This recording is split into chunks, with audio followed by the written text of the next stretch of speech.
I was 6 months pregnant. Kidnappers invaded my husband's family house, and they took my husband and 2 of his brothers with them. The police literally saw these people take my husband and his brothers away, and there's nothing they did.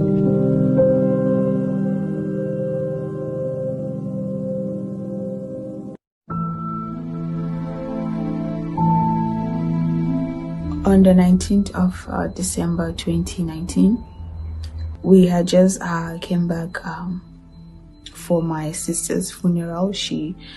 I think she passed in December 11th, 2019. So on the 19th, kidnappers invaded his home. They gained access to the house through the fence.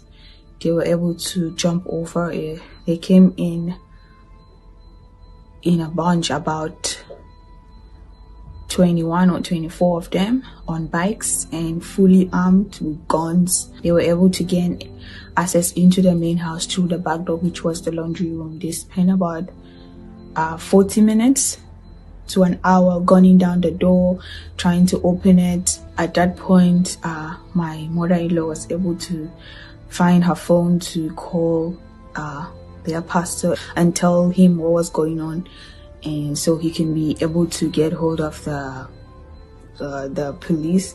They entered the house. They took their gadgets, their belongings. They took my husband's chains, his some dirhams he had with him, some dollars he had with him, and his gadgets, his designer clothes and bag and shoes, which I'm just wondering what in the are they going to use.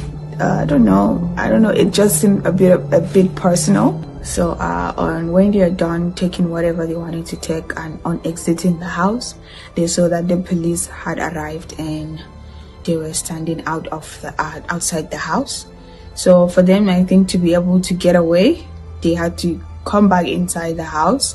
They came back inside and they took my husband and 2 of his brothers with them, and they took them on their bikes into the bush. And my husband said they had to walk for at least 4 to 5 hours into the bush to get to the camp where they allegedly have lots of people there. Late afternoon, maybe to evening, they called and they requested a huge ransom. We pleaded. Even my husband, when he was there with them, he was telling me that he's telling them this is the amount that he could give them, and they were like, you think we don't know how much you have? You think we're playing with you? After a whole long back and forth, so we came to an agreeing price that was like huge, so huge I can't even process it. After 3 days with them, they even threatened to shoot his younger brother, and they were like, do you think we're joking with you? You think we don't know how much you have? You must think we're joking, you know?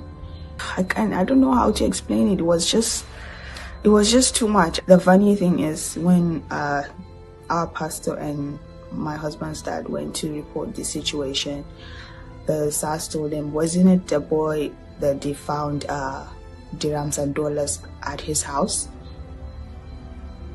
And my pastor was like,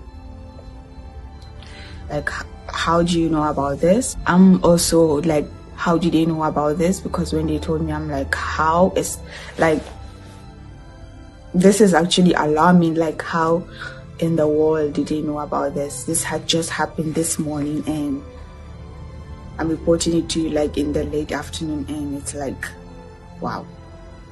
So they told them that they should keep quiet, they shouldn't talk.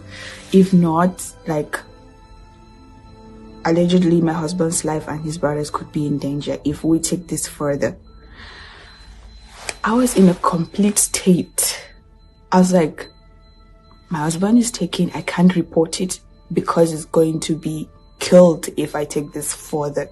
Right now, me and my husband have a phobia to go back to our own country. Imagine you being scared of your own country.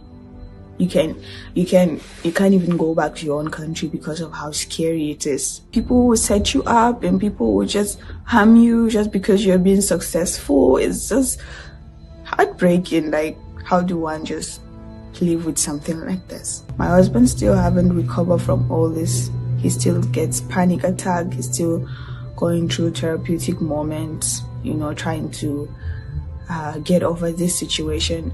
My whole world seemed to be crumbling down before my eyes. I could remember how upset, hurt. I was in a state of denial. I was lost. I was devastated. I was just not okay. I keep wondering every time, what if it went a different way? What will I tell my daughter that what happened to her dad? All I keep praying to God was my unborn child will not be fatherless. That's what I keep telling God. It was one of the hardest times of my life, and I am so glad. I am so glad it's over now, and